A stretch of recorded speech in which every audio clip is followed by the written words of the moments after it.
Spectre as well. There we go. Cool. Alrighty. Let's see what I go through here. So this is 14.1 hotfix patch. That's the patch we were just watching as well. And we will see what we learn about this. So we'll learn a lot about first pick priorities and stuff. Game 1. Do I want to do all 3 games? We'll see. I might not go like super in depth into everything if I'm doing all 3 games, because I've already been streaming 4 hours, folks. And I got shit I gotta do today. Plus I got very little sleep. Okay, so we're starting to see like obviously a lot of. So this is the double range kind of poke stuff. T1 are one of the best poke teams in the world right now. This unlocks really weird priority bot lanes, and it's really hard to play through bot lane laning phase, which is what Goomer and Carrier like to do. This is the infinite prio top lane, and it nullifies a lot of carry champions through topside. Zeus plays the pick, obviously. He's had some highlights on it already. Banning the Jax as well. I know. Okay, so let's stop it at this point. So what's missing right now? We're missing. So we're looking at Renata prio. There's Renata on the table still, which is really important. I don't know where to put this. We'll put it down here. There's Renata. What else is around? There's Azir, Ori. Azir, Orianna are both really important here. There's Varus is already gone. So it wouldn't surprise me to see one of those locked in. Are they junglers? There's like Shinzao's not bad. That's not bad. It can help shut down. Yeah, I mean that's probably okay. I wonder if Poppy is also now not a bad answer from T1 over here. So you see the Kalista locked in. You think maybe, you know what actually, you know what I would do? I would maybe lock in Poppy Renata. Now the reasoning for this is you see the Kalista and you say, okay, right? So Kalista is early game domination snowball bot lane. You've already lost the Varus. There's Ashe as well. Ashe could also be good here. You could also lock in Ashe if you don't want to commit to a Renata lane. I think Ashe is also pretty good versus the Kalista. And then something like the Poppy is really good at playing early game aggressive jungle pathing, and also is a very good pick into the Kalista as well, because every time she auto attacks, if she hops, then the W gets the grounded. Then she's not really a champion. Then, you know, Kalista's not really a champion. So I think maybe picks like this are looking pretty good. Is there anything else on the table I'd think about? They're the ones I think about. Oh, and of course Rumble. Yeah, so they're probably locking in Rumble. Because of course Rumble is up with the Udyr down, because the Rumble counter is gone. This is the Rumble counter. I don't think Jax is a Rumble counter. I don't know why that's been a ban though. He's reading the signs already. That's all you can do. You can't actually analyze. It's KT, so I have to figure out. No, we absolutely can analyze it. We should analyze. No. Okay, so they lock in the Rumble, presumably. The problem is now that you're going to give up. You're probably giving up the Renata. Are you going to lock in the Renata anyway? No, they prefer the mid lane matchup. This is giving a lot of faith in Goomer and Carrier's champion pools, which is fair. They did just win worlds with their champion pools, so you're choosing mid lane matchup instead. We've seen that Faker wins push on Azir versus Orianna, even if you pick the Orianna. So I think that's fine.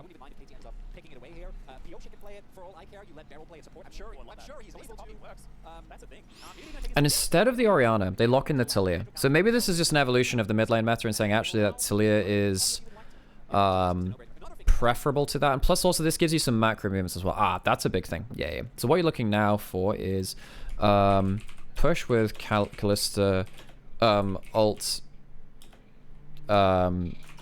dive with Talia. This is what I'm seeing with this kind of combination, right? So you're pushing with the Kalista, which is one of the almost uncontested bot lane picks right now. And then the Talia roams to your lane with ult and dives under the turret. So T1 need to have ways to either respond to that, or have people that are so hard to dive that it's not really going to be appropriate to, like, do that.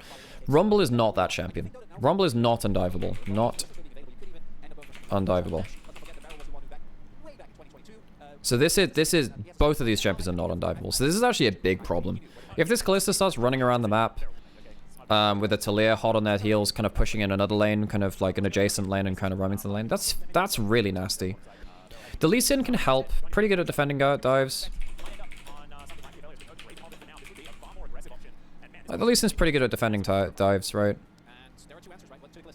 Because he can just safeguard you and then you can do a lot of damage under turret. And they lock in the Draven because Draven is somewhat of a Kali counter. Renata banned in second round. Really low. So this is this draft will only happen when you have carrier and barrel, you know. Okay. Oh, what this does is this denies a lot of hook champions, the Alistar, and a lot of like big engaged champions. So you can't. I mean, maybe you can still pike actually. Pike's still probably okay here, but you can't like blitzcrank because, yeah, not that you would anyway. I don't think into the Callista. What are you going to support here actually? What are you going here? Actually, this is really annoying. Yeah, these are like unpickable champions.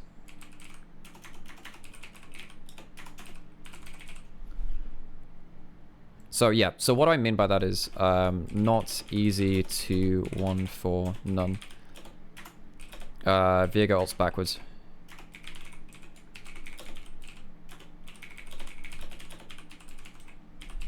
So what this means is basically, I mean, it's hard to read on here. If you ult backwards as Viego, you go unstoppable, it's really hard to finish you off. If Alistar pops ult and you have the Callista ult as well, you're never dying. You'll never die. So what that means is basically, these two can walk up, they can face check, they can get vision, which then allow, and then if they decide to stick around the fight, then of course Talia follows up. Talia can follow up with that too, right? Talia can kind of sit there on call waiting for if they do anything special. So you're looking for the support now and they go for the Nautilus. What would I have gone for? You have no engage and nothing to stop in. Yeah, this sucks actually. This sucks. You have to go for the Nautilus. Pro the Great, thanks for the follow, appreciate it. Oh, hey, Kira. I completely missed your name in chat there. Yeah, this is a big outdraft from KT. All we are is incompetent. It's a big outdraft from KT. You're not getting picks with like Lee Sin. You can occasionally get picks onto Viego, don't get me wrong, but like Draven Nautilus need to brutalize lanes so hard that the Callista Alistar don't function. I think it's perfect. Thanks for the follow, appreciate it. Because as soon as this Alistar starts going across the map, the Talia gets to respond to you. Oh my god, this is actually worse than I thought. Hang on, sorry, I know my brain's going all over the place. This is worse than I thought. Because, picture this. T1 go for a pick. And they choose one of these 3 people. And let's be honest, probably 4 people, the Callista. Well, maybe not the Callista, but one of these 3 people. They take so bloody long to die that these two become a problem. So by the time these guys are in trouble, these two come to the rescue.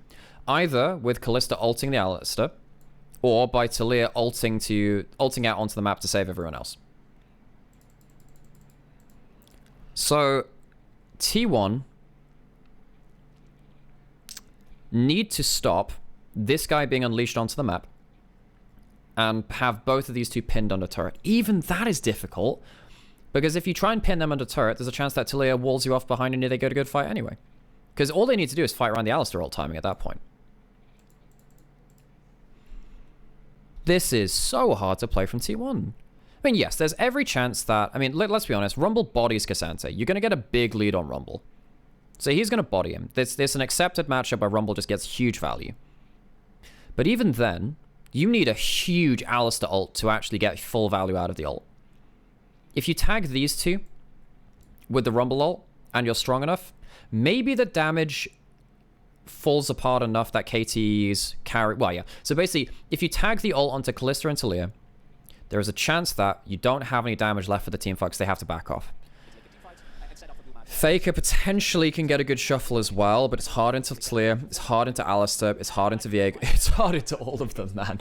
Cassante presses W, Viego ults away, Callista presses ult on Alistar if you get them, so you can... And Talia has the minefield. This is actually such an unreally difficult draft for T1 to play, man. This is actually so unreal for them to play. Legit, how do you play this game as T1? I'm interested, because they might just... Sometimes T1 do this, where they justify this kind of draft with really good early games. But this is so hard to play. This is so hard to play, man. They might justify it anyway, because they're T1, and they're very good mechanically, and their laning phase is really good. Let's check with my cameras. Camera's okay? I can maybe make that a bit bigger, actually. Whatever. I'll be large mirror today. Okay. Anything weird in runes? Nope. Not really. Phase rush on Talia is something, I guess. This is something. Okay, so they're looking for the level 1, maybe? Is there anything that I want to highlight here? Anything win conditions? Hang on, let's just put up a win condition here. Win con. Body lane. So hard. KT can't play. Use Xante, Viego, Ali as unpickable face checkers.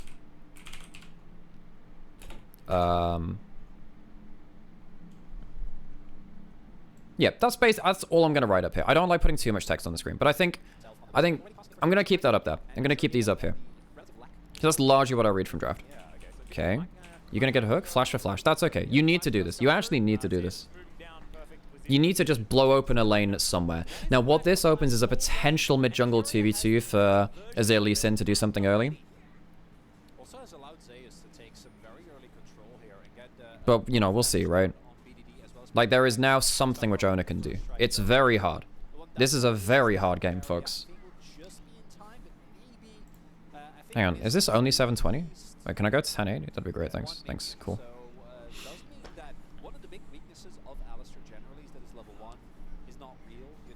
So you have Hex Flash on Nautilus, so you don't even care about blowing the flash early, that's fine. Let me put it back up to 2 times speed. See if anything interesting happens. Kalista at earlier levels controls wave really well. You can't really walk up to that, that's fine. Especially not with Nautilus's flash being down, you can't really walk out of a fight. So you lose level 2, that's fine. Okay, wave crash in top side. This is a bit ballsy from T1. This isn't ballsy in terms of going for this play. This play is fine. The problem is, what happens if you get dove bot lane at the same time? You have no defensive vision, and it's very easy to dive but red side bot lane right now. You don't have Azir mid lane prio either if Viego comes into mid lane as well. No, the mid lane thing's whatever. But if the fight extends, no, that's not actually relevant. No, ignore me on that one. I think maybe... Oh shit, I've accidentally got rid of the win cons on the screen. Okay, gets rid of the ignite.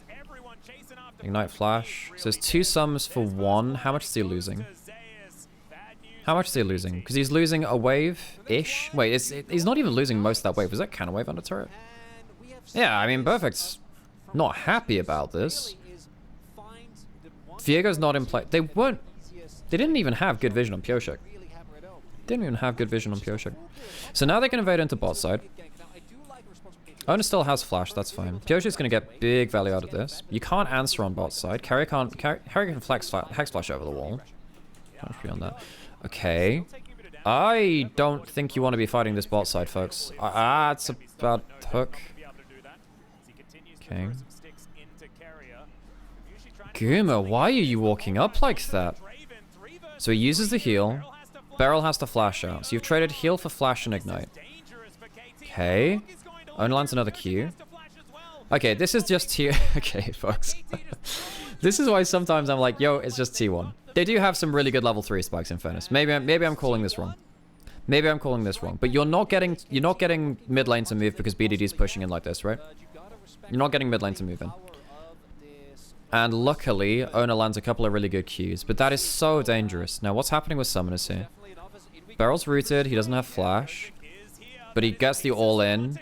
Pioshek is still here. Ignite ticks down. Okay. So you're going to have safeguards. You're not losing anyone else. Very nearly hits Beryl, actually. Although I think his Q is back up. Okay. Right. So, kill to Kalista. So, let's just look at this point again, folks. Body lane so hard that KT can't play. That is currently not happening. So even though I really want to praise T1 for that bot side jungle play, I think that went a lot better than I thought it would, because I thought Alistair was in position to get a multi-person headbutt pulve. And Carry, if he gets caught in the fight, he's just going to give a reset over to Pioshek. If you give like 1 reset over, it's so doomed. But actually, T1 outplayed that pretty well in regards to what happens to the bot side jungle. But it's not what the game needs. The players with their hands on the keyboards are performing okay, but the game needs them to be unreally far ahead. You can't play this game from even or behind as T1. particularly through bot side. Because if Kalista gets kills, and Alistar Kalista gets to control the bot side of the map, Alistar gets to roam about wherever he pleases, particularly when he's got his ultimate, and T1 really can't do shit about it. Pioshik's controlling, like, well, no, rather, BDD's able to control a lot of mid lane as well. He's been playing very well in regards to the matchup early. This is... So, I mean, T1 picked the Azir assuming that they'd be able to get value out of it, but if you pick Orianna into Azir, you do lose push early, despite the fact that Azir does lose out on the trades and sometimes loses drop CS for that push. Like, the Orianna, like, doesn't contest push. The Taliyah actually does. So BDD, and also this is BDD's Taliyah, one of the best Taliyah players of all time, maybe the best Taliyah of all time. Like, this guy is insane at this pick. And when you see Lee Sin get picked off in the river like that and have to blow flash and almost die, right? I mean, he didn't get fully picked off, but you see when the pick attempt comes through, it's very dangerous for Lee Sin to play this kind of game. It's really dangerous. And even though Zeus is getting far ahead, and eventually he will be a really big threat, potentially to the backline, it's very hard to get full value out of Rumble. Because there's no really great CC options to get to the backline unless Carrier gets a huge, like, angle to get onto the backline. BDD and Zeph should be safe from the initial engage most of the time, which means that the Rumble's damage is not going to be as relevant as maybe you think.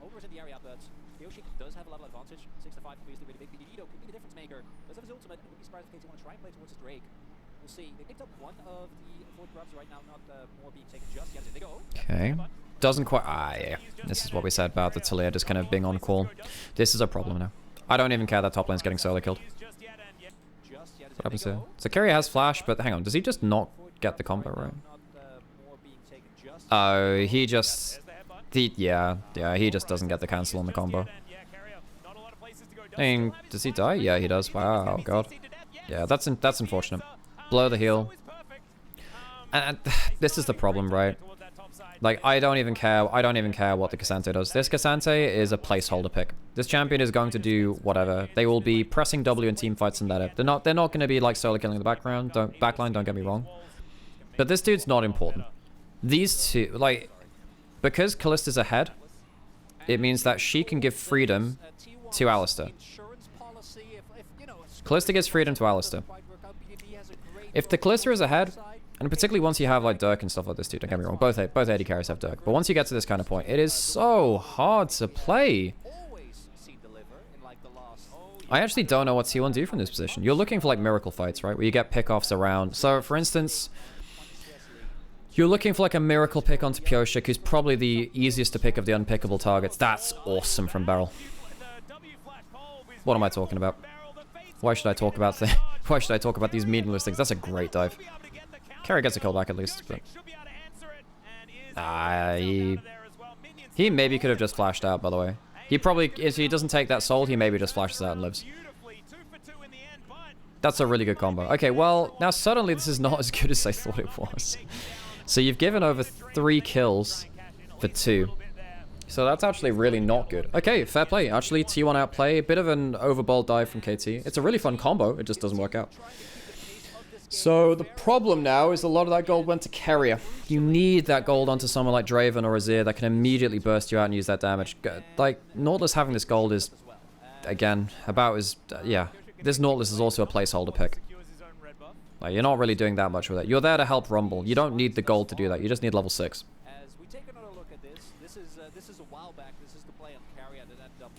Okay, so we saw this already. Oh shit. Oopsies. Okay, let's get through it again.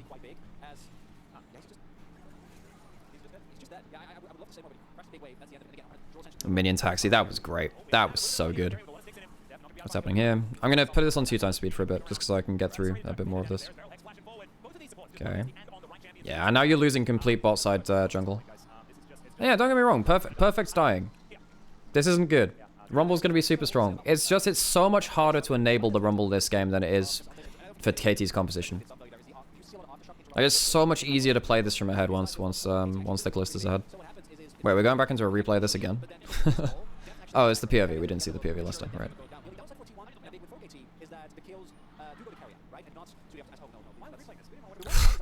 God damn. Nasty. Okay. Right.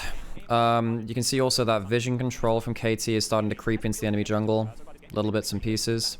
T1 have got one around top side. KT managed to steal one of the grubs. That's actually okay. That's fine. Stealing one of the grubs makes it much harder to get to like the 6th limit, which is where things get really annoying.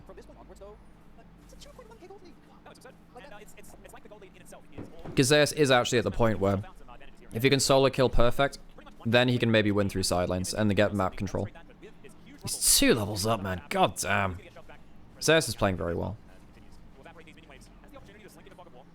But this is so much on draft. I don't even think this is like hugely on play. T1 have done this so many times in their history where it just comes down to, well, we have no win conditions. Let's see if we can let's see if we've got better hands.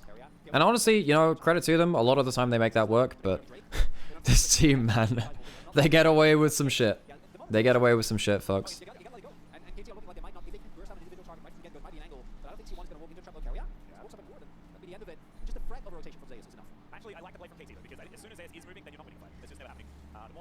Okay, wave clearing. Look, if you have to use Dravenor for wave clear, things are not okay. Wait, is that easy doing that for item completion? Okay, that's fine then, actually. That's fine. You know what? I take that back. That's fine. It's not as bad as I thought. It's not great still, right? They're moving him into mid lane now, 14 minutes. Yeah, anywhere between like 13 to 15 minutes you typically get this kind of movement. Turret taken in top side. So T1 are at a gold advantage. It's just like, it's a little bit of a fake gold advantage. Because again, so much of this is on Rumble, who is going to really struggle to have value in the way that, like, the front line of KT will have, knowing that it's very hard for them to get picked off. This Talia and this Calista are going to have such a more easy time. Calista's even gone for toe caps, interestingly. Toe caps and then Blade the Rinking. Interesting. Not going for the full, like, attack speedy. 2 item spike of Blade, Boots, and then Rage Blade. It's a hell of a lot of damage when you get that. But hey, gotta be alive to do the damage. So, T1, they would really, really like to get a pick around the 20-minute mark and use... if they get an early Baron, I think this game flips, right? And you know, that's actually playable around. If T1 can get a good enough pick around the 20 minutes, it's very hard to get those picks, as we said. You have unpickable face checkers on the side of KT. I'm actually gonna clear these. I'm gonna clear this. I'm gonna play that. Clear that. That's whatever. I'll leave this on the screen on the one side, just for a little bit more. But yeah. But no, if T1 managed to get a good enough pick around Baron, it's big, right? Okay, combo doesn't land.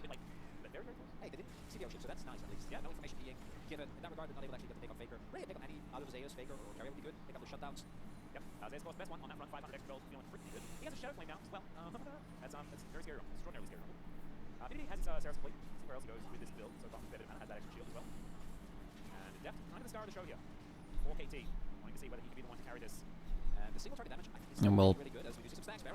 Ooh, okay, let's go back and watch this. Let's go back and watch this. Because this is exactly what I was worried about. This is exactly what I was worried about.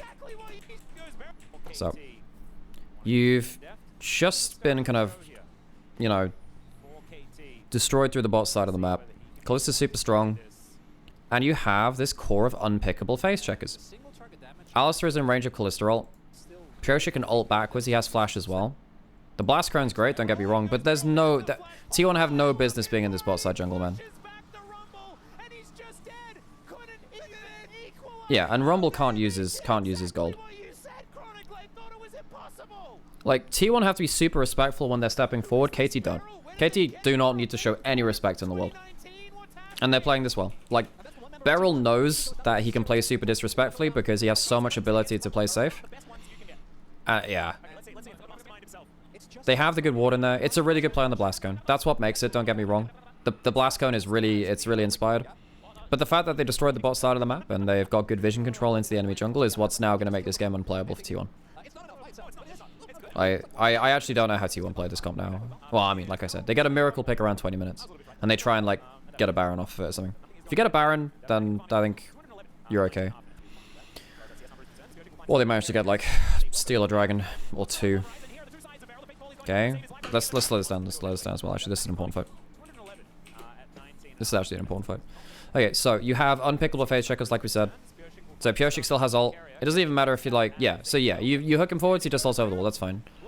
Beryl has ult. He still has close to ult as well. That's completely fine. Yeah, it's really hard for T1 to play this.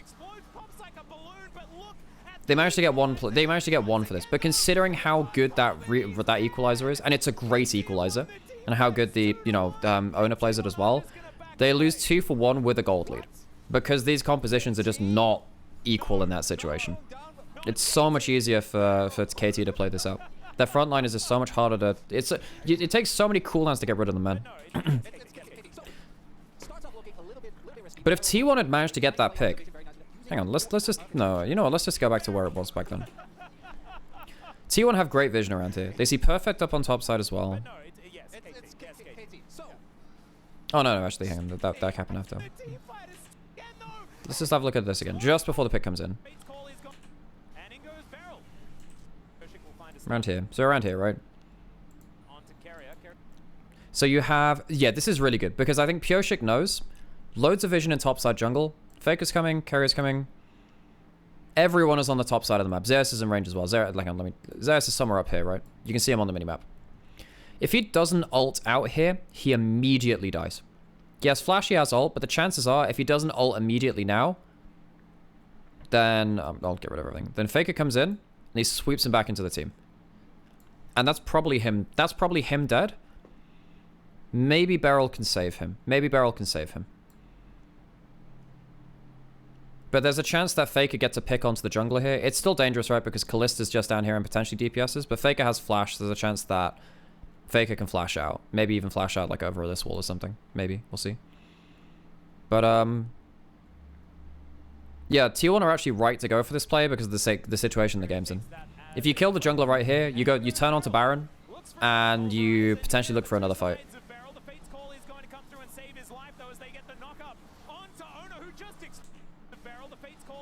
Oh, Owner clips the side of the minefield. God damn, that's close run stuff. Let's have a look at how close this is actually. Go half speed. How close is this? Okay. Oh, that's so close, man. Because he goes along this line. You can see these two here, right? See that? If it was like, I don't know. If he was like from here, he probably would have been fine, you know. Oh man, that's close. That's a tight angle. That's a tight angle. Pfft, that sucks. Because he's stunned right there. It means that he can't like ward hop or anything. Yeah. Well, I mean, Beryl probably already gets him, don't get me wrong. But there's a chance he can ward hop over. Yeah, we've seen Owner play this kind of shit before, don't get me wrong. Anyway. That's the right play from T1. It's actually pretty close. If they manage to pick Pioshik, it's huge. But this is the problem. It's just really hard to pick off KT's team composition. They have like 3 people that face check and they can get out safely. There's some mechanical outplay to it, don't get me wrong, but... God, that was close. Closer than I thought. T1 almost outplayed this. Again, it's really commendable to T1 for actually, making this game in this composition somewhat playable. The end is still probably inevitable, folks. It's still probably inevitable, but, yeah. It's, So Gimme she still has 355 stacks. Even after, wait, when did he die? I can't even remember when he died, you know.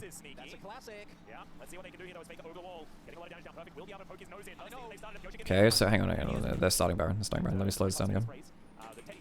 Why is this? Why is this? I think they're trying to force KT to come out of that little hidey hole of vision and, okay, yeah, they can team man it. Yeah, I mean, it's Azir. Guma shows on mid, so they know he's not there. Maybe they think that Azir is going bot lane, but he doesn't have teleport yet, so they know that he doesn't have the teleport timing, so he's unlikely to go bot lane. Alright, because KT will be tracking this teleport, right? This one over here. But you can see that it's not on cooldown. So, if he went towards bot lane, KT could then walk in towards Baron, take vision, and potentially start the Baron as well, especially with Kalista Rend. So while T1 are trying to be off of vision, use Faker to clear this over a wall. Gumayushi was in mid lane, so he was over here. So they use Gumayushi to show that he was in mid lane and maybe try and feign that Faker was going to show up bot. I think KT are tracking the teleport and saying, nah, it's unlikely that he's bot lane. Good chances are that they're on Baron doing a 2-man. It is a 2-item 0 thereabouts, right? So they can walk in and contest this. Yeah, so it's a little bit off timing from T1. If they try that, well, yeah, I guess they can't try it like a wave later because the chance that they come back and reclaim vision control. But yeah, that's how KT probably know by proxy that Baron's going on, because Faker shouldn't be showing bot lane right there because he didn't have teleport up now. Now he actually can go bot lane if he wants, but Zeus is going there instead. So wait, actually, is he? They're both walking towards bot side. Oh, that's really fun. Hang on. Watch happens on the minimap here. Watch happens on the minimap. So you can see that Zeus and Faker end up roaming together through bot side jungle. Because I think they're worried that someone like Viego or Alistair is in bot side jungle until they can fly in. And if it's only one person there, and they're actually on top of a ward, obviously we know there are no wards because we're watching with both sides' vision. But T1 don't know that. So I think that's actually quite good. Faker then just kind of shepherds Zeus towards bot lane. Obviously Zeus is playing without Ignite, without Teleport. So it's kind of hard for him to, have that bot side pressure while Baron's up.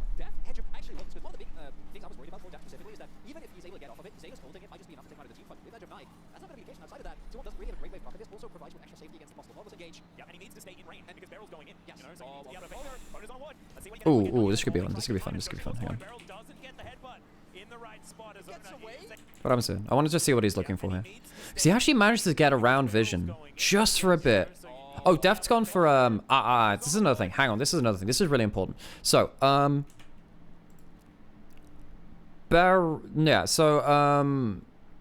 Kalista has Edge of Night. They've gone for a third item. So watch that. Okay. He's also got, if you look here, he's got Domination Tree second. He's gone for Ingenious Hunter. It's really powerful on the new patch because there are a lot of items which actually benefit from this a lot, especially Blade as well. So if you go Ingenious Hunter, your Edge of Night. Hang on, let me just let's do a quick calculation. Actually, let's go find what the cooldown is. Edge of Night, lol. What's the cooldown on this? 40 seconds. 40 seconds. And let's go find Ingenious Hunter. Genius Hunter. Let's get my calculator up. So, 50 stacks of 5 stacks. So, 50 haste is 50, times 50%, right? So, 40 times, what is it? So that, yeah, so like, that goes down to what, 30 seconds? It takes 10 seconds off the cooldown because it will halve the cooldown. 100 is like, well, no, it takes not a half. Yeah, so 50 haste goes to about a quarter of the cooldown. So, it's like 25% cooldown reduction, I'm pretty sure. So, that cooldown is going to go down from 40 to 30. And you know what we were talking about, how KT are unpickable?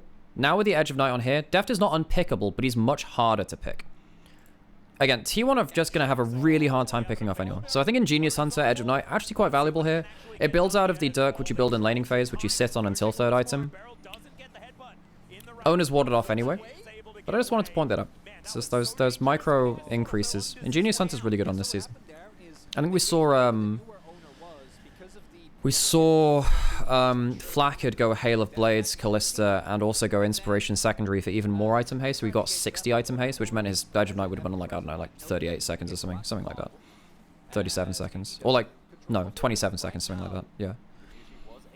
It can be really important. It can be really, really important. Let's go back to 2 times speed again, maybe. They're going to look for a hook. They're going to look for a hook. It's really hard to look for a hook in front of Cassandra. He just presses W and doesn't move, so... Okay. They want to brute force their way into river, because if they manage to... So, the thing here is that if you get a clump in this point, Owner was on a good angle to maybe ward hop over and flash kick someone through. Oh god, yeah, also worth noting, you know, Banshees and Seraphs here as well. Again, very hard to pick. You're going to have Cosmic Insight there for 10 item haste. Oh, man. Gosh. Right, so, yeah, I think Carrier was right to look up there, because if KT clump... but they look too hard for it. Again, T1 feel really pressed right now. They feel really pressed. And he gets him with that. That just sucks. It's just not the right timing for them. T1 have to look so hard for picks that KT get to kind of pick at their leisure, where when they get to respond. And they've been really good at that. Beryl and Daft have been in the right position a lot. I actually think T1 are playing this quite well. KT are playing very well, don't get me wrong. This is a good game. But the draft is making it so hard. How do you ever get picks onto this team? Both of the carries have spell shields on low cooldowns. And you're not able to poke them off for free. You don't have something like a Proto Bell or, you know, long range, like a volley from Ashe to instantly proc those spell shields. It's really hard to do that. And yeah, whereas Draven just can't do shit, man. It's so hard for him to team fight. Same with Faker. Faker and Guma really can't do shit this game. This game is on godlike plays from Owner Carrier leading into Zeus damage. Maybe a bit of Faker. Okay, that's nice. Does he kill him? Ooh! Oh, it's this important. Hang on. Yeah, let me show you this. So, this is another thing too. Shadow Flame, Leandries. When you are below 35% HP, which is like, I don't know, around about that, you do an extra 20% damage with magic and true damage. That also applies to Ignite. So Ignite and Burn actually gets an extra 20% damage on people on this situation like this, which means that Pureshik almost dies. That's actually insane. That's insane. Okay, this is huge. This is huge. So they actually do... This is a big mistake from Pureshik, man. He can't afford to lose all of his HP like that. Yeah, Pureshik almost throws this game. If Beryl is also here, I just don't walk up like this, man. You have no vision here. You have no vision here. There's a chance that Owner could, like, you know, ward hop over and get a Q. Like, your face check, that's a bad face check. I know he's unpickable, quote unquote. You just have to get out of there immediately. God damn, he's lucky to not even blow a slash. But now he has 0 HP. That's a Baron stop. He's not going to be there in time. You have good Baron damage because you have Leandries and you have Azir. So this is just gone. So yeah, this is what T1 were looking for. They were looking for a good pick on the jungler. Now, even in a 4v5, they're probably doing okay here. You're just looking to survive. You want to get out as many Baron buffs out as possible. Oh god, okay. Let's actually go into this real speed. I was wondering if it would be a clean escape, and of course it's not. So Perfect doesn't get the Q3. Beryl has the Kalista ult, and he gets to flash in for the... Oh my god, he gets both the carries. He gets both the carries. Although Perfect actually saves Faker. That's... Oh, come on. Perfect. Oh god, the Cassante ult saves his freaking life. Oh god.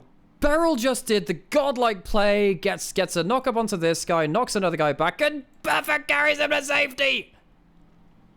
What are you doing? What are you doing? What is happening there? Let me... Look how good this is from Beryl, though. Awesome. Gets both carries. Shunts him back.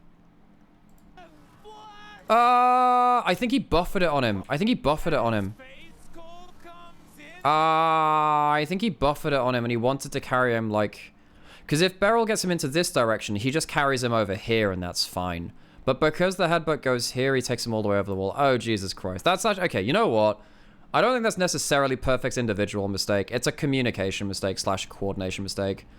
Problem is, it also headbutts him out of the combo as well. So, this headbutt... This is a great combo from Beryl. But then the headbutt back stops the shove, and then that's a comedy of errors, man. Oh my god. Yeah, this carries him out of the seismic shove, and it puts him into... That's actually so hilarious. That's peak comedy. That's hilarious. Oh my god. Okay, whatever. And then I presume they get out with most of their folks. Yeah. Okay. So they lose carrier. Oh my god, that's so sad. That should have been such a good fight for them. That's hilarious. That's so funny. That is peak comedy. That's hilarious. I love it. Oh my god. I actually didn't realize that was so funny. That's just so funny. Yeah. And then of course like Guma sadly doesn't get the cash in. If he gets the cash in there, that's even worse, man. Because he'll get himself like another 1,000 gold or something. That's a couple of... God damn. That would have been insane if Guma gets that. Perfect's not had a great game, folks. Got demolished in lane. Some of those deaths were a bit cheap. Don't get me wrong, you're expected to die once or twice, but hang on. Ooh, give him Beryl. So because KT still forced T1 away from that side of the map, no vision on the top side of mid. Faker should realistically be positioning here, not here. He should be, yeah, he should be like here-ish rather than here-ish. I think that's a mistake. What he's trying to do is hide in the minions, right? So if you hide in the minions, you can hide from like a Callista Spear, or what else? What else is here? No, I mean there's not much else. I think you just stand further towards the bot side of mid. Yeah. Well, that's a bit lazy positioning from Faker, a little bit. He gets it out alive, just about, but goddamn. Okay, Pureshik, does Pureshik get the? Oh, and now he's caught out, so he has to overheat at some point. He maybe gets BDD, maybe the burn. Shadow Flame burn? Yep, Shadow Flame burn kills him. Oh, like the Shadow Flame increase on his own burns kills him. Not bad from... Oh my god, that was fun from Oda. Hang on, let's go back into that combo. Holy moly, that's fun. Okay, turn that off. So, what does he get here? So, he gets the flash kick, goes... Folks, this is so fun. So, Ona gets the flash kick onto a high HP target.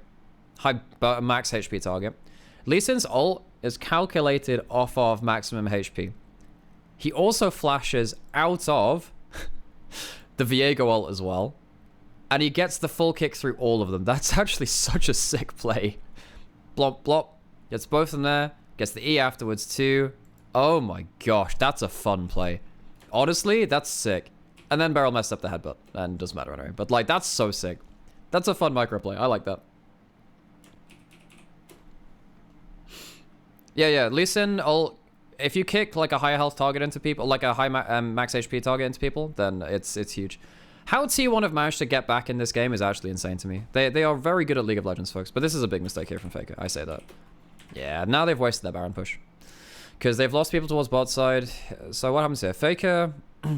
Wait, did he use any cooldowns on the wave? Where's his E?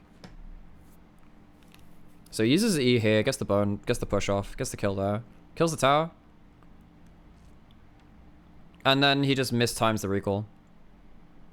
Yeah, now he doesn't have E, because E's... No, he's level 16. It's pretty high cool. It's still a pretty high cooldown. Yeah, he doesn't have enough cooldown reduction. That's, Yeah, he doesn't have E up. He should just back off further. That's a mistake. He just doesn't track Barrel's recall timing. And it's really good punish by Deft. This is a fun game, man. This is a lot of very tight margins. Oh no, it's not always been like that, Zero. It got changed in like season 6 or something, or season 5. It's not always been like that.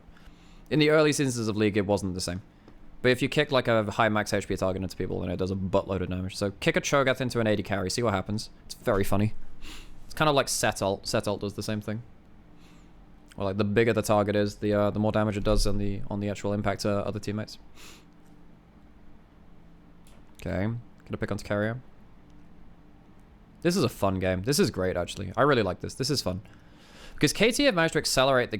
T1 have managed to accelerate the game to the point where KT haven't been able to keep up, like, complete vision coverage, which means that the pick... They're finding more routes into picks than I thought they would be able to. It's been pretty fun, actually. Okay.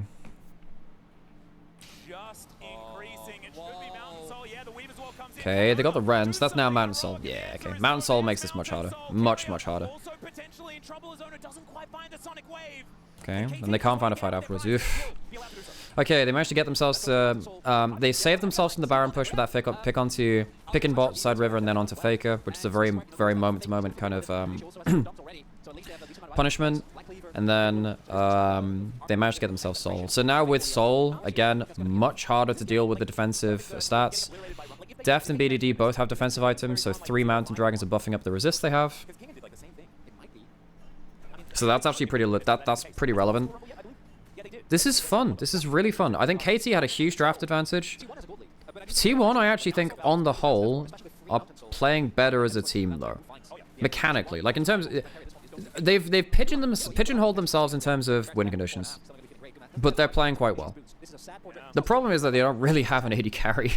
Kuma has had no say in this game. Guma's had no say in this game. He's had very little stuff to do. This Draven needed to snowball and it's been very hard. And now the problem is now when you've got Mountain Soul, KT are just in a really good spot. Baron's up. What's the vision control like? Pretty good for KT. Barrel's on a weird angle, man. What the hell? What is Barrel doing? Seismic shove hat hit. It's just on the edge of it. That's really good from BDD. See. And now Barrel's just been spotted as well, I think. Okay. Gets the hook out. Okay. Ooh, good flash out. But what do you do now? You got the Azir turret? Ah. He steps up too far. Deft has had a great game. Deft has had such a good game in terms of playing with the Kalista ult. This Kalista has been so insane. Ooh, he goes into the show. Yeah, he goes into the minefield. The minefield does so much damage at this point too. Yeah, okay, fair play. One last hurrah. He finally gets a shutdown, man. Enjoy your gold. How much gold did he get from that? Hang on, I've got to see. How much gold did he get from it? 1,735. You can enjoy that when you're taking when you're looking at the break between game 1 and game 2. Good game. Good game. That was fun. That was fun. I enjoyed that. I enjoyed that a lot. That was actually a really good game. Sick. Bit of a draft diff.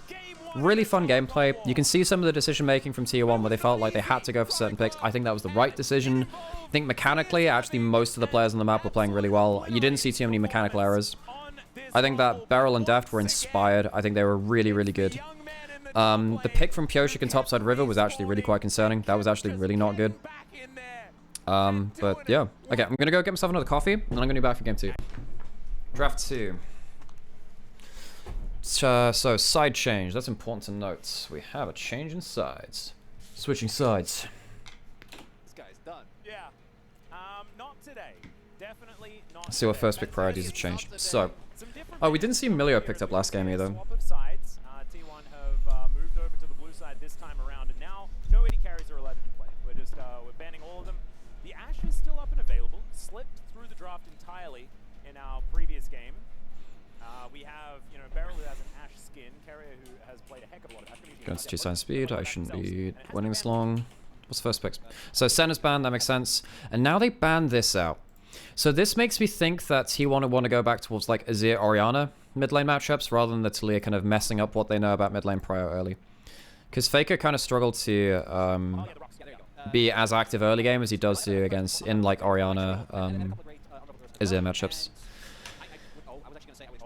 And it's the first big Corki instead. Okay, right. So now I'm thinking... Now, you're probably thinking, right, so there's Renata... Well, actually, no, without the... There's no real big Renata carries left. But there's still... You're looking at Azir, and you're looking at Akali, and you're looking at Orianna. These ones are all... These are all fine into Corki. These are all fine. Let me change my camera as well. I need to move my camera. I should actually have done that earlier. Do that now. Cool.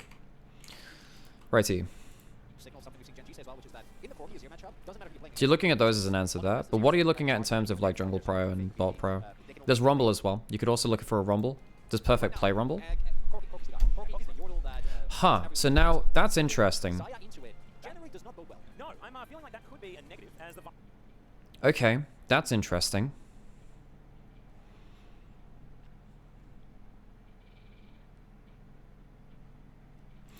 I guess you picked this, only pick this. Well, so this, what this means now is that it's very hard for a T1 to pick a AD carry that survives Vi.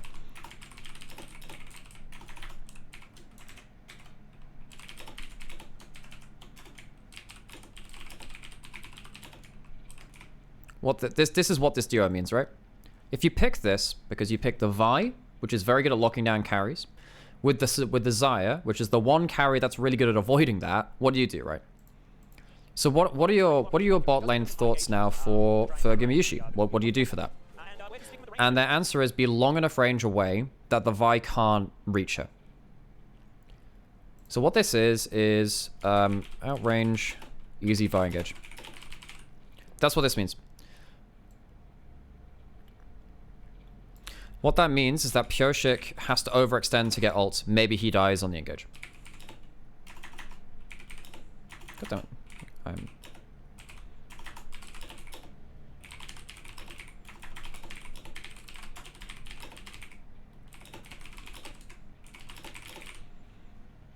So that's the logic right now.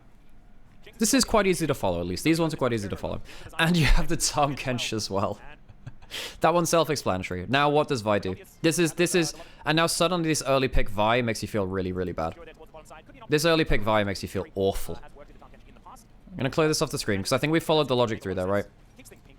KT's logic was, we're gonna pick the Vi, and we'll be able to get onto the carries because the Xayah is the easiest AD carry answer into the Vi. And now suddenly that's no longer the case. You have two really long range carries which are very hard to reach. Maybe the Rakan with a flash ult and the Vi can reach them at the same time. If you combo that with something like a Rumble, yeah, that comes through. But the Tahm Kench makes it so hard to make that happen as well.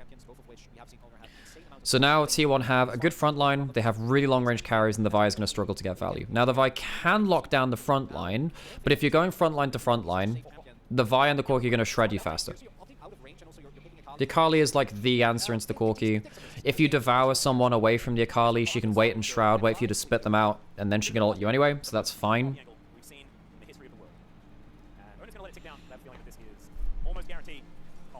But the Poppy stopped, so... The Poppy stops you from going in with the Rakan as easily, and the Vi with the Q. Oh my god, this just gets worse for them. This gets so much worse. So whereas in game 1 it felt like KT had a really good outdraft. So now, look at your job as Vi. Look at your job as Vi here, right? Or Rakan. If you Q in, this guy stops you. If you try and pick this guy, he just double use. Or he can ult you out of the fight. And if you try and pick one of these two, Tahm Kench goes for it. So what you're hoping to do is pick off Tahm Kench if he's too far out of position, or these two too far from Tahm Kench. Like if they're too far away, maybe Vi can pick them up. This game is going to have to be pinpoint from Beryl and Pyosik to make use of their engage range. If you engage very far away onto someone who's out of position, maybe this guy can follow up enough. Maybe BDD can follow up. Maybe Akali can. Xayah is not going to be useful this game. I'm calling it now. Xayah is not going to be useful. Xayah sucks into Corki. I really don't know why people play that. You're there to make Rakan's job easier. You need engage range. Xayah is awful at following up on long range engages. I don't even think the Gwen's that good, folks. Okay, hang on. So no, the Gwen... Here's the logic. I don't like the logic, but here's the logic. Vi isn't targeting these two. Vi is targeting Tahm Kench. Tahm Kench or Poppy. You ult them in the front line. Well, it's probably going to be Tahm Kench, otherwise the Poppy is going to get devoured anyway. While the Tahm Kench is devoured, chain CC, Feathers chain CC, Gwen has the anti-tank damage, Akali follows through and cleans up the rest of the fight. The problem is that while that is happening, Vi is on her own in the front line. And she's on her own in the front line, facing these two, the Corki and the Jinx, who massively outrange and hugely outdamage. I mean, sometimes the Xayah can kill the tanks, don't get me wrong. I mean, but between the two carries, Vi is going to just evaporate. Maybe Gwen with a good enough ult can tag the carries in the backline as they're trying to DPS, but they're too long range away. I actually don't know how KT played this game. I said that for T1 in the last one, and they almost outplayed it. But this is a much harder draft for KT to play. And even with what felt like a winning draft from KT, it felt like they were outplayed a lot. So this is now going to be a very difficult game for them. Okay. Anything interesting in runes? Well, you have domination here, so that might be Ingenious Hunter for tier. So yes, this is a big thing too. Ingenious Hunter also affects how fast you can stack tier. So you get tier, your Eclipse cooldown is lower later in the game as well. Although you could also go Alt Hunter as well for your ult stacks, but I think probably Ingenious Hunter is better because it helps you get to your power spike easier. And it also affects your trinkets too.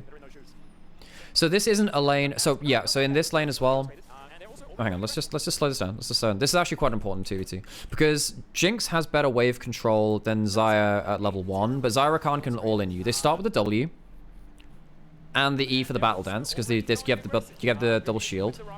Kerry does a really good job of like immediately walking in and getting like an auto key reset or so. Gets the slow. Not bad. So it's Ghost Ignite for a Ghost, but you haven't chunked out Carry and Goomer enough to get control of the wave. So you're not going to get wave control now. So you've lost the battle for for bot lane pro. And Carrier is actually poking out really well. Beryl also doesn't have Q for sustain at level 1. Carrier knows this, so he's going up and saying, you can't Gleaming Quill me for the damage and the heal. I'm going to outvalue you in these trades. If I'm trading Tongue Lash for an auto, I win that. Level 2 things get different because the Gleaming Quill is really nasty. And because you've won the bot lane push, you get a chance to do some really dirty plays. He doesn't spot the ward. No, he doesn't spot the ward going down there. Oh, the level 2 is nice. He has E, so he's out. But like, it's just nice damage. The W does surprising damage early on. Time Gauge is not a passive laner anymore. And now you have level 3. Your E is down. He needs one more minion to die. Ooh, close on that. He needs one more minion and he doesn't get up. Yeah. He should have headed back under tower and just hoped that he could have got one more minion. They force the flash. Waves under tower so they can retreat through the enemy turret if they want to. That's fine. God damn, that's a good early couple of levels from T1. Really well played from Goomer to avoid the initial engage. I think Carrier traded very well. BDD is going to get his flash blown here. So, I mean, Faker's winning the mid lane matchup too. This is just unfair. This is so unfair, actually. This early game is destructive. And now the problem is... Wait, hang on. This is maybe too far now. We'll see. I mean, if he queued over, they had the ward, so I would probably just W's. So you'd have to flash from outside. I don't know whether you can Q flash on Vi from the outer ring of Poppy to then hit someone. Because technically you're not dashing once you flash. You can get the knock-up at least, and the damage. I don't know whether that's actually got enough range from flash to that though. I'm not sure on the hitbox of Q. Okay, he lands. So he has to... Wow, you even blown BDD teleport too. But that's okay. Actually, Faker and BDD both teleported, like, close enough to get back down towards that bot play. So they teleport. They're going to lose, like, a minion or two for that teleport, and that'll be about it. So that's not really losing that much. Okay, so what do you do now? Well, there's no flash on Def now, so he's dead. Owner sticks around, that's nasty. Oh, Pioshik's still here, okay. Right, okay. Surprised they didn't go on Deft, but hey, maybe they were worried about Beryl getting a big knock-up or something. Oh.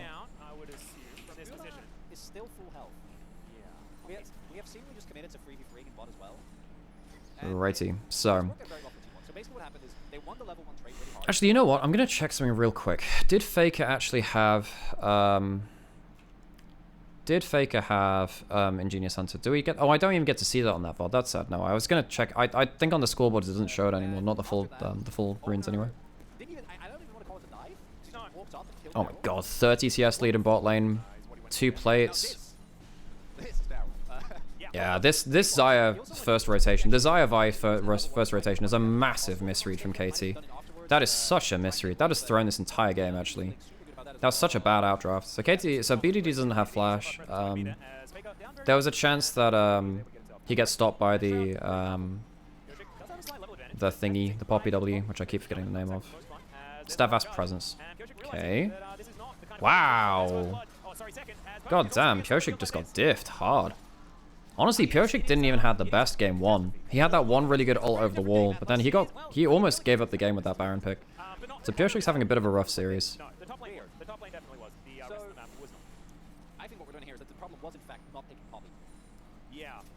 That's what I'm learning. Okay. Well, Goomer's just going to continually rack through this. The CS lead is probably going to increase as well, because Deft is going to have to recall at some point. So Pioshik's coming down bot side. He doesn't have flash.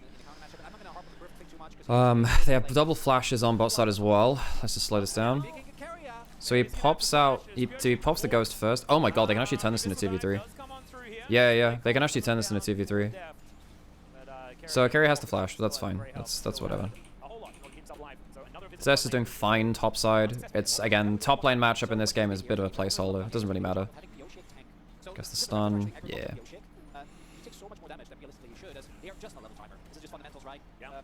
Okay. Wow, goddamn. Zeus is doing more than fine here. Down a little bit of CS because of the solo kill. Yeah, that's nasty.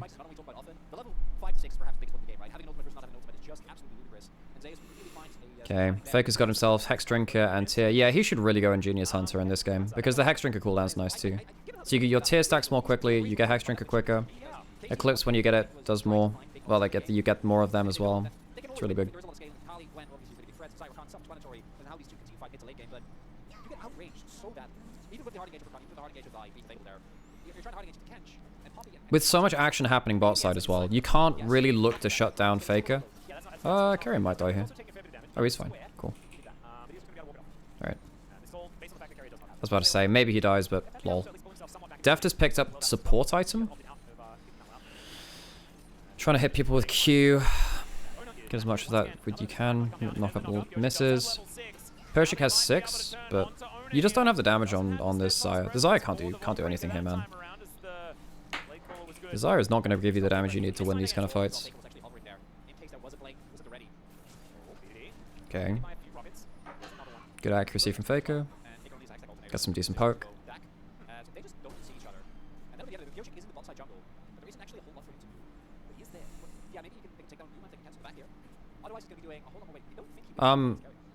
Ooh, okay.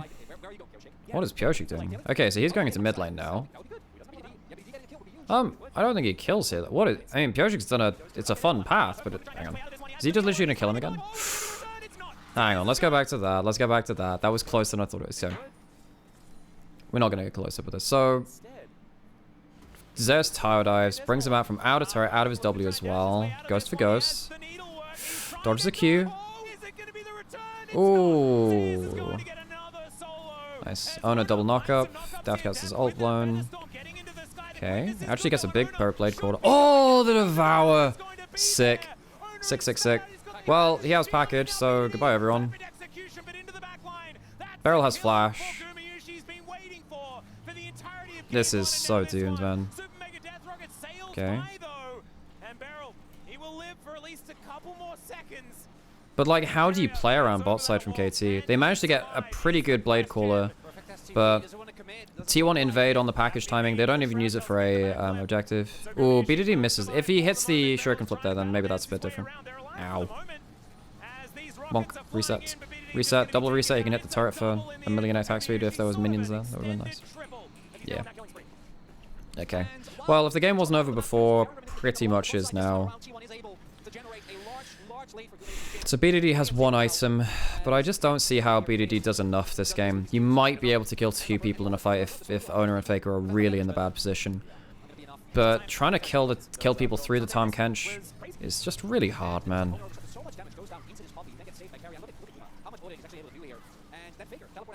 Is able to make sure that Barrels doesn't get to escape, and then this is just very leisurely played out, right? He hits that, he kill Kuma. Back end of this, so I think the flash investment makes sense, but Kuma finds a sidestep, and then at this point, nice. Yeah, this is fun and balanced gameplay. Top lanes now had 2 solo kills. Kanik, Ruka in first. Carry misses the knockup, but who cares? He's fine. He has steel caps at this point, so he's not exactly taking much damage from Daft. Not a huge amount anyway. Whereas you have a full Kraken Slayer on Guma. Every time they're crashing in the wave as well, bot side, Owner and Owner's hovering the lane. Ooh, good fuck. What the heck? What happens here? Oh my god, how does he make it out of that? So, god, he's really close to stacking his tier as well. Again, this is the power of Ingenious Hunter. Oh, that's a good sidestep. And then you have the Poppy ult as well. Okay, the W. Ooh. Okay, is he gonna live? Yes, the Q healing kill saves him. Almost gets the flash kill with the Q.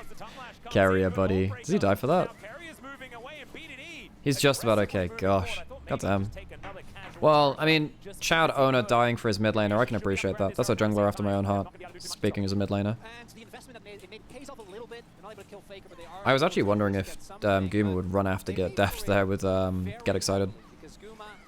Okay, what's happening in this dragon fight? So now you have Faker, who's not going to have package yet. Okay, this is funny, by the way. Hang on. You can try and guess what steals this dragon, by the way. Try and guess what steals this Baron. Because Faker steals the dragon. Guess Faker steals this dragon. Look at this. Look at this. Look at this. Look at this. 2 HP. And it's Faker that gets it, man. I'll tell you what it is. It's his freaking Gatling gun.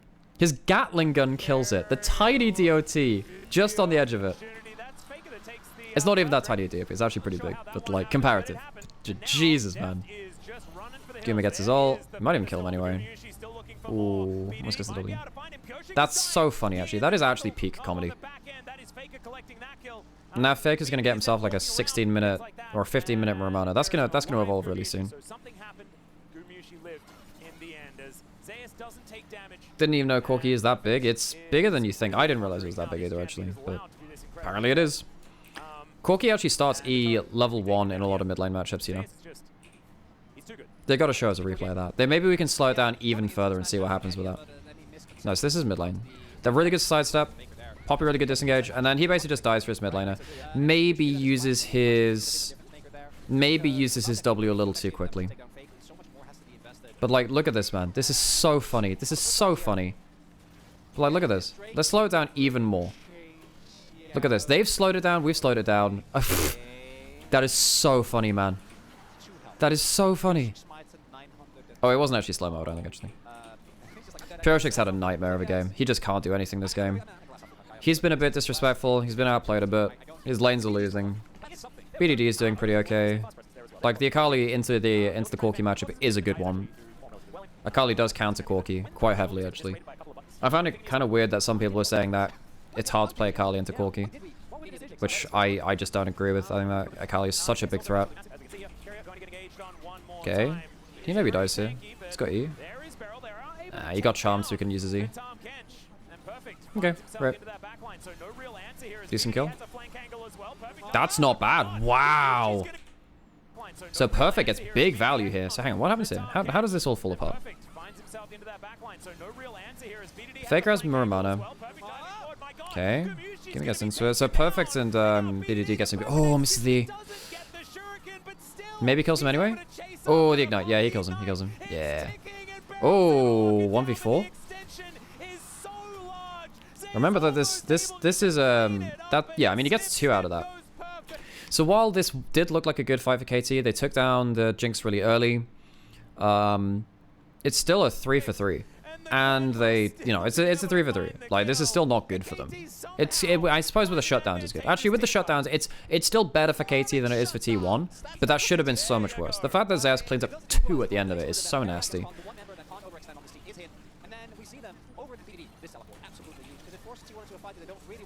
Perfect actually doing a really good job with his needles there, taking Guma down low right from the get-go, and then straight up to the back. I don't think KT's ever winning. If you had this messy a fight with BDD is playing well. I think BDD is a really good mid laner, actually. I like BDD a lot. and they capitalize as much as the situation allowed them. It's not enough, but Faker looks like he's going towards full more, actually, with the... He could go towards Eclipse with the pickaxe, too. But I think it's probably going to be full more. Oh, no, it's not. Wait, is it pickaxe and Hex Drink, or is it... I think it doesn't give you ability haste anymore, so maybe it is that. Okay. So they get onto him, but they have Devour. And he doesn't even need to use it. He doesn't even use his Devour. Kills him anyway. Jesus, man. Ow, big rocket. Okay, BDD. Good Poppy ult. That Poppy ult saves like 2 people, by the way. BDD potentially kills 2 with like just a Q at that point. Oh, and now Gumi gets to pop. Oh my god, he kills everyone. Oh my god. Holy moly, the passive resets are so nasty on Jinx now as well. oh, Pyroshik is already alive again. Oh, it's 19 minutes. Yeah, maybe the death timers aren't quite long enough. It's an 8,000 gold lead though, and whether the game ends right now, I think it's already over. Yeah, that's nasty, man. Jinx gets a good fight, comes back with an Infinity Edge after that last death, and then just wrecks face. I still think BDD's playing well. It's just, how does Pyroshik play this game on Vi? How do you play this? No one can follow you that deep. Maybe you buy enough space for BDD to do some miracles, but even that's not been enough. T1's carries have just been putting out way too much damage. Perfect, I think, is probably the person to point the most fingers at and say, you had the counter matchup, you got solo killed, Zeus is too much of a problem, what's happening there? Like, this was not a... Oh, hang on, this is a funny moment. This is hilarious as hell. Corki is very balanced, by the way. Just in case you were wondering. Corki is so balanced. Corki is so... How much damage did he do in like 5 seconds there? Let's have a look. So, that's like 2,000 like say like 1,800, 1,800, what, like what, 1,800 each? Bonk. That's like 3,000... That's like 4,500 damage done in like 1 second. That's like 400. Yeah, that's like 4,000 damage in like 1 second. Jesus. That's totally fair, by the way. He's a 2-item Corki. It's not even like he's gone full late game. That's nasty. Yeah, I saw Zeka's Corki games. They were not good. Holy moly, that was a good play from Faker.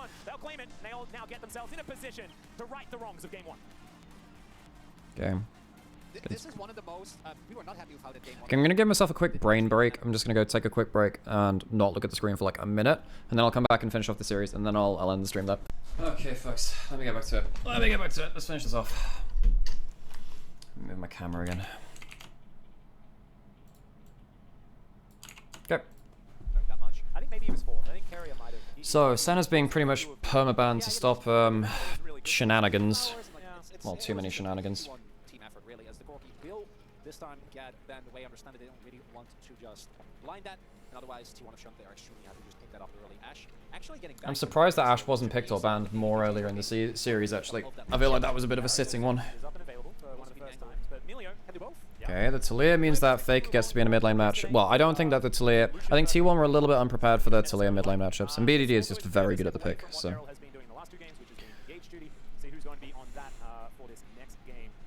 But I think T1 are very happy to go for Orianna Azir trades.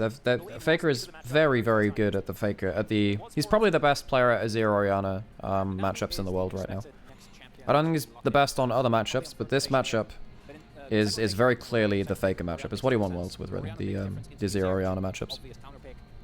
He can play both sides of this matchup and win it, which is really, really important. So you're opting into a losing matchup regardless of which one you pick.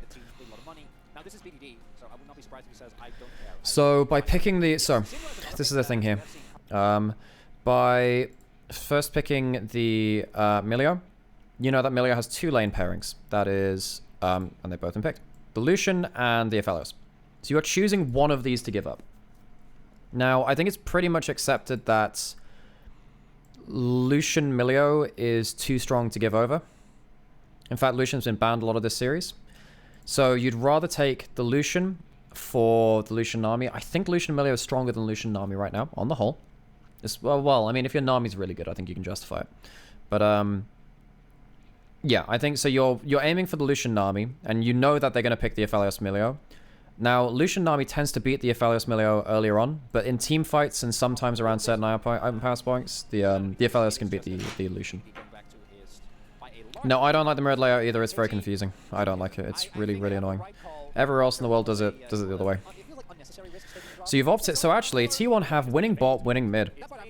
After this Milio gambit. Like, honestly, I would just pick the Lucian. I would just pick the Lucian first if you want to go for this kind of bot lane trade. But maybe that's just a bot lane comfort pick thing. I think you pick the Lucian. I think the Lucian's the better part of this thing, this duo, this trade. He could try to go for Cassante if he wants to. He has been defaulting to that quite a lot. I imagine that you could even counter pick for jungle if you would like to on T1 side and just blind for Cassante. We saw even with perfect having... You did, Jack. So there's a chance you get a Rumble now. We didn't get Rumble last game. That was weird. Super high pro. Nocturne banned away from the Nocturne Orianna. Jarvan's gone as well. So you've banned out some Orianna combos.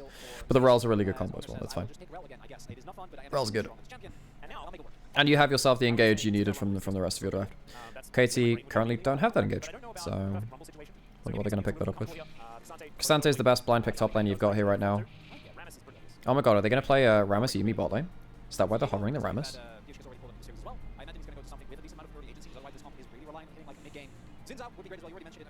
You have no engage, man. You just have to pick people off early. And stand your ground when T1 run into you. They want to get to an objective first and stand there and just, like, see what they can do. But this is a really hard to play composition from KT.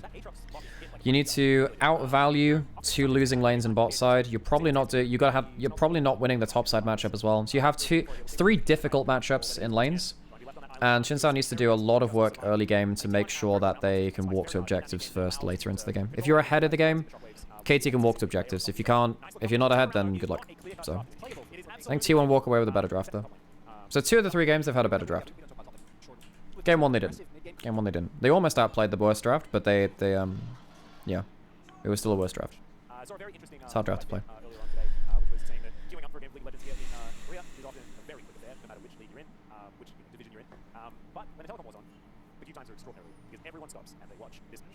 And it's definitely understandable. And if you watch game one, you're going to stay to the end because the drama.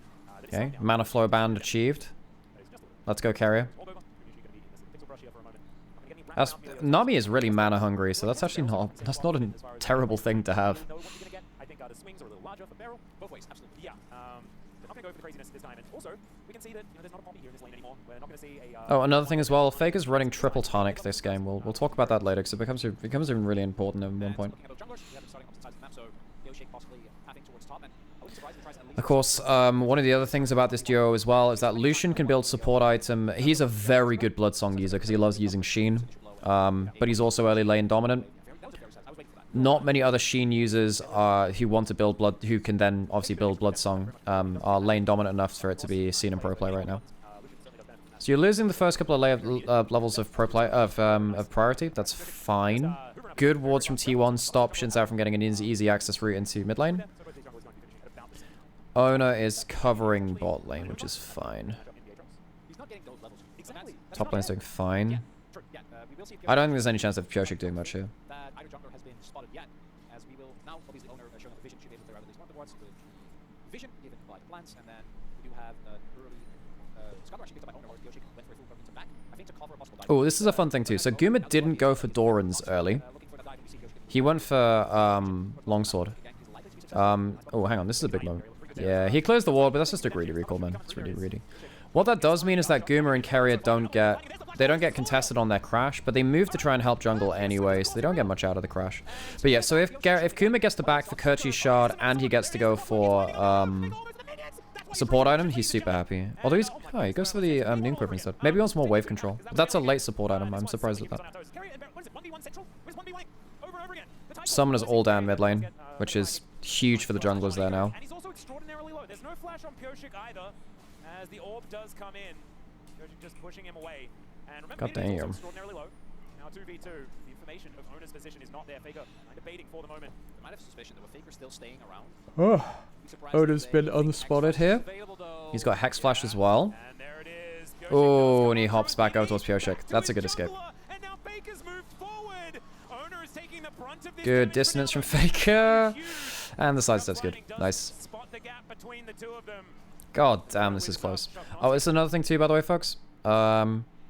So once you hit level 6, you get the triple tonic.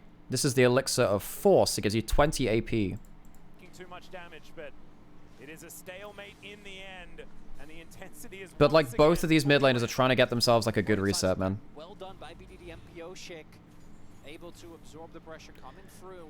Both of these mid laners are in such a like a weird spot now. So if Faker has a biscuit ticking, he has he's threatening a freeze here. So Katie need to punish this. Problem is, they've just walked into the level. So Faker then, as he's doing this, watch how this happens, right?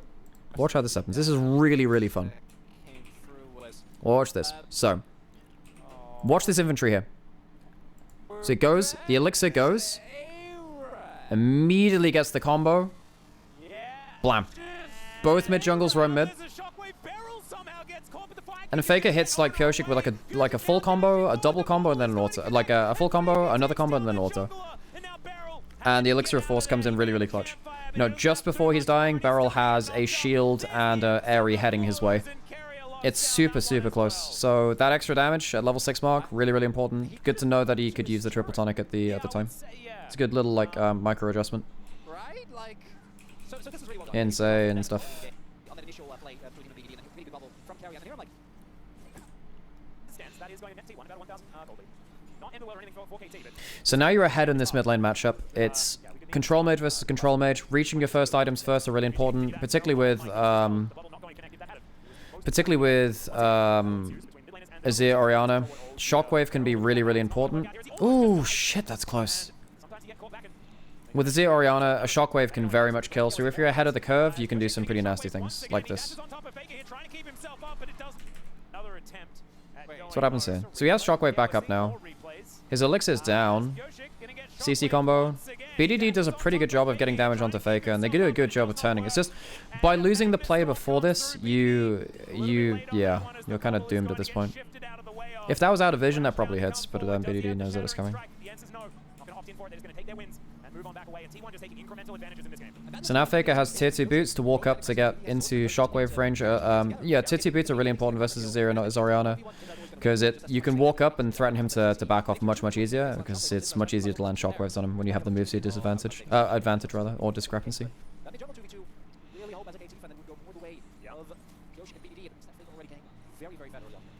So he's now ahead by about 600 gold. You can see here on this bottom side as well. Lumion carry up doing a decent job getting that money together. They don't even have the double support items either. That is something that Deft and Beryl have already. Yeah, Faker winning that early play has just absolutely destroyed this game. Because Faker's going to have huge control on bot side. Bot lane is starting to win as well now, super hard. Yeah, you've got one item on the Lucian, who weirdly hasn't gotten the support item. He wanted to get Storm Razor super early. Aphelios now has the support item. But he's doing completely fine here.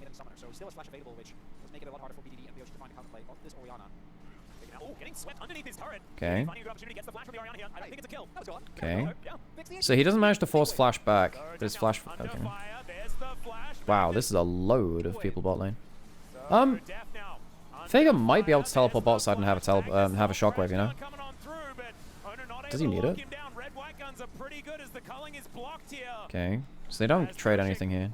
If they go further forward, then Faker teleports. Well, maybe not at this point. Okay, now he forces the flashback. What this means is actually Faker's flash is going to be up earlier than BDD's, which is actually pretty good. Oh, shite. That's close. God damn, they're just brawling.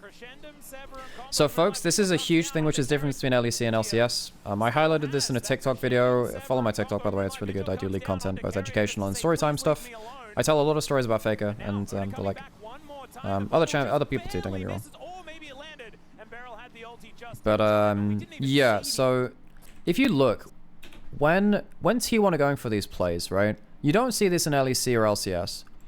Ward here, ward here, ward here, ward here. Like, the tracking that T1 has is absolutely exceptional. There is no world in which Faker is in danger when he's pushing into this turret. Maybe Pyosik flashes over... Well, he can't flash over Raptors. He'd have to go through lane. So Pyosik can't do anything through mid lane. He can't go in through this part of bot lane either. Well, like coming from down this avenue, right? He's coming in through this part of lane. But Rella's also in range to kind of respond. Now, the thing is, champions like Lucian, like the duo like Lucian Nami, they start fights so quickly. If you know where everyone is on the enemy team, they start fights before anyone can respond. So Pyosik tries to come bot lane to help them stop getting brawled on for forever. But they just can't do anything, man. Mid lane has a stats advantage, or he can just walk up and threaten the Azir. There's no one going to punish him from overlooking very heavily for those kind of trades. Top lane is winning in isolation. Bot lane is at one item spike, which is where Lucian Nami really takes off. Like, this is... But the only reason they get to do this is because their vision control is so good. This is why Lucian and sometimes Kalista and stuff like that just suck in the West. Because they need to be using the, like, pre one item and then one item spike to, like, get clean 2v2s. They need to know that they're not jumping into a 2v3 or a 2v4. But they know that. They have so much vision that they can do that. Like, they are so happy to just keep walking up like this. And because they know that Pyosik just was on bot side to help bot side, they know he can't be around there again because he'd be losing out on too many camps. You can't just not farm his jungle. So they know that he's likely on top side, and now he's spotted on a ward. Which means that T1 have themselves like another freebie to go in. Because they know that their jungle has gone top side as well, by the way, Deft and Beryl, they choose to recall. Or like Beryl chooses to recall, and Deft's just under turret. Because there's no point in them walking up, right? They don't have the stats to do so anyway, but you know. Now Guma has himself a support item. BDD might be able to ult Owner back into turret. That's kind of a dangerous play. He needs to be careful though. That's a dangerous one. Xerxes is going towards Profane Hydra as well. It's less for the laning phase. It's less good against the K'Sante laning phase because he builds so many resists. But the lethality is really, really good in team fights later.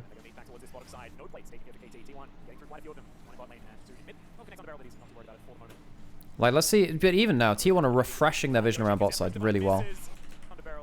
But like, look at this, right? So where can Pyosik be? If you look at the minimap, obviously we see him on our screen right now. But if you toggle over to T1's vision right before this, there's an entire line right the way down the bot side of the map. There's no way they can be there. Maybe he could be on Krugs. Maybe here. But Orianna is already stood on the bot side of mid. So, yeah, I mean, potentially he could be on top side, right? But that's not threatening if Pioshik's there. In what world is Faker threatened here? And Owner comes in towards shielding mid as well.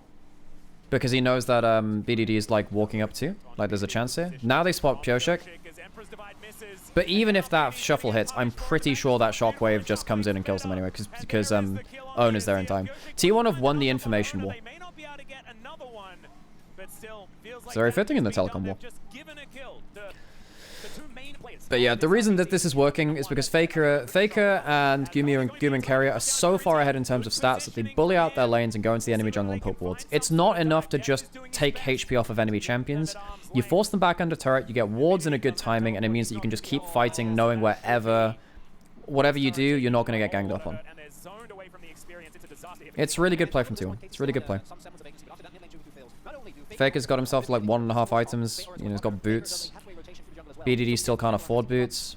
Bot lane is massively far ahead. Guma's starting to stack his support item as well. He does it very quickly compared to Aphelios because he gets to tag the enemy champions easier than Aphelios does. So even though Deft managed to get the item earlier, it's probably going to be completed similar timing from Guma, I'd imagine. Oof. What happens there? So, Owner tries to flash in. Oh, but he gets knocked out by Pioshik's ult. That's actually kind of clutch. That's actually a really good ult from Pioshik. I don't think this is what you want still. I think Faker probably kills you perfect. Yeah, you just use your W there, so you're not unstoppable anymore. So that's too far. Perfect had a really rough series, man. Oh, God, that's a lot of damage. Profane Hydra, baby. It's the new lethality Aatrox build. A big misstep there, unfortunately, for Perfect. Goes a little bit too ham. Could have just yeah, Perfect's had a rough series. He's not a happy chappy. Tier 2 beats from Faker. Means that he can step out of that. Good distancing from him. Close from Pioshik on denying Owner going in, actually. Pioshik almost saves that fight. It's still a 1-for-1. It's still better than what they could have hoped for. And now he's immediately dead. So that's fun. But this is now pretty much unplayable. Because there's no way you can defend vision in your jungle. You don't have the stats to face check. As you can see, Pioshik, he can't face check. Because you can't face check, you can't clear wards, you can't put wards down. You can see there's a whole load of red wards mirroring, like littering the bot side of the map. Oh, he almost catches him there. He one-shots him there if he hits that. That's close. That's actually close. BDD and Faker have both been really playing the margins of against each other really well. But now, you don't have flash for this, so, you know. Well, BDD doesn't, but he wasn't the one that died, but you know what I mean. You use all of your tools to defend this stuff. It is so easy to look good on stuff like Lucian and like lane bully Orianna if your team is good and giving you the vision network. Like if you slotted in at this game state, you know, a Masters player or whatever, they'd probably be able to do fine in this kind of state too, because they have the stats, they have the wards, they just like, you just get to play the mechanical laning minigame and you just try and outtrade. And T1 are really good at that. This is how they won worlds. You have Owner and Carrier getting really good lane control and their lanes just completely brutalizing mechanically. Oh damn. Heading up towards 2 items. Faker has a 7-stack Dark Seal as well. So he's actually towards Medjai's territory. Yep, and again, look, you can jump forward with impunity because you have enough vision to know where people are. Herald's coming up. You can use Herald to break up in the top side of the map, which is the last remaining vestige for KT. It's going to be a very tough task getting back into any sort of control here now that this snowball has really started rolling down the hill. Of course, we said that things were difficult in the past for KT, and they have found themselves some miracles, especially 3 of the players that are on this particular. And Guma is almost on his way to his support item as well. Deft has his first, so he has like a slight advantage there in terms of warding. Okay. Yeah, you can see that KT, they're kind of forced into making very hasty plays because they need to make sure that... Well, that's actually not a bad knockback from the ult. It's just not enough. He doesn't have the damage now.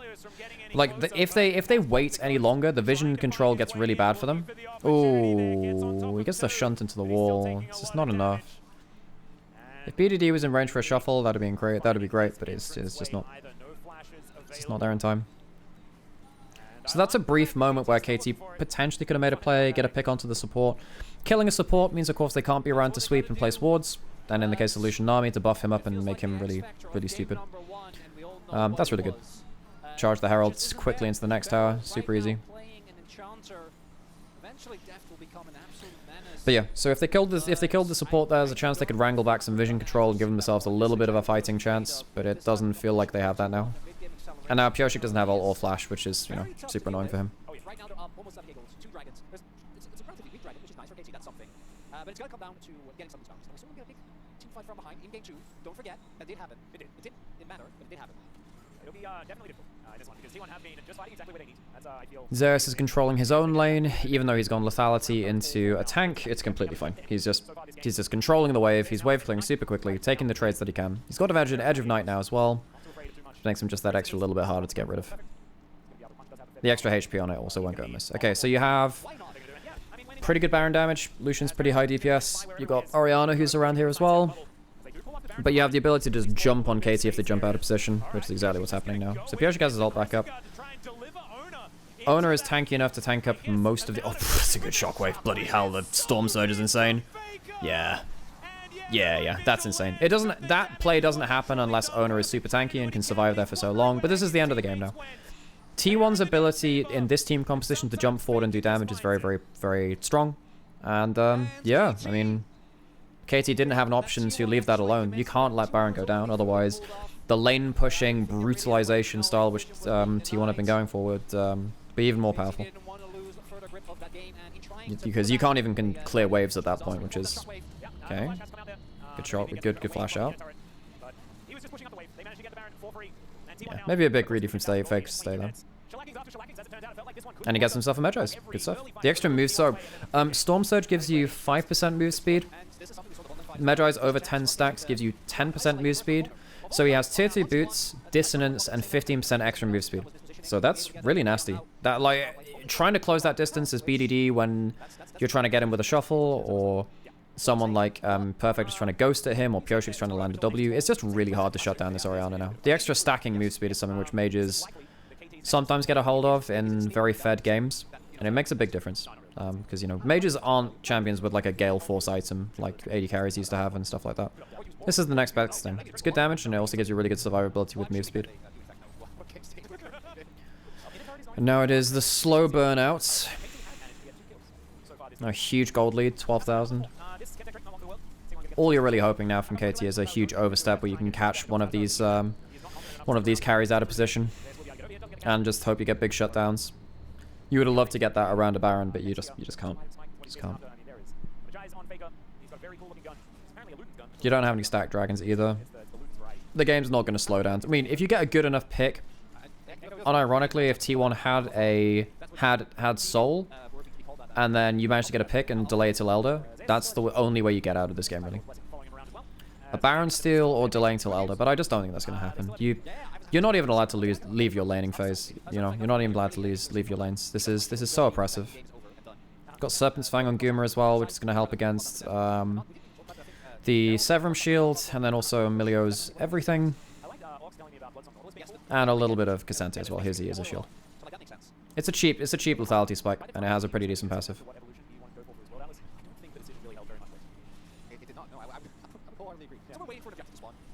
Cyril does what up by Zeus. So Zeus is gonna genuinely one-shot now. Like, AD carries are just not going to exist. Yeah, I'm sorry, Deft. I mean, my big takeaways from this series are, as we're inevitably getting towards the end, really. I think that KT had a really good read on draft in Game 1. I think T1 massively slapped back in Game 2 and 3. Game 2 felt unplayable. Game 3, the early game in this one, made it unplayable. It's been a mix of really good gameplay and then good adaptation from T1. Yeah, I'll have to review some other series from them and see how they do, because obviously they lost against Genji. I watched that one back. I just didn't do it on stream, but yeah, that was an interesting series. I think LCK is looking really competitive. I think that the top teams are all looking really fun. I can't wait to see who makes it through to MSI. I think it'll be really fun. Campbell, thanks for the follow, I appreciate it. Okay, well, Marin's gone. Dragon's up for 50 seconds. Once again, KT are in a position where they can't really walk in towards this. They haven't left their base in like 5 minutes, man. Which is why Guma can just look for this kind of tap. I'll answer that question later, Storage Mouse. I just want to like finish this bit, but I'll get around to that. Because this game's probably over. So BDD actually has a soldier on the Baron. There was a chance of a miracle steal. Doesn't happen. The Super Mega Fike. Oh, that's not bad from BDD, but there's no follow-up. But you don't have the positioning to do anything about this, man. Again, like, T1, they know where everyone is. They know that, like, Deft can't make it through to that. That's the end of the game. They don't need the soul. They get a huge... Everyone's dead. Yeah, that's game. T1, honestly, you know, I think that game 1, they played really well. It was just a really hard draft. I think game 2, much better draft and great play.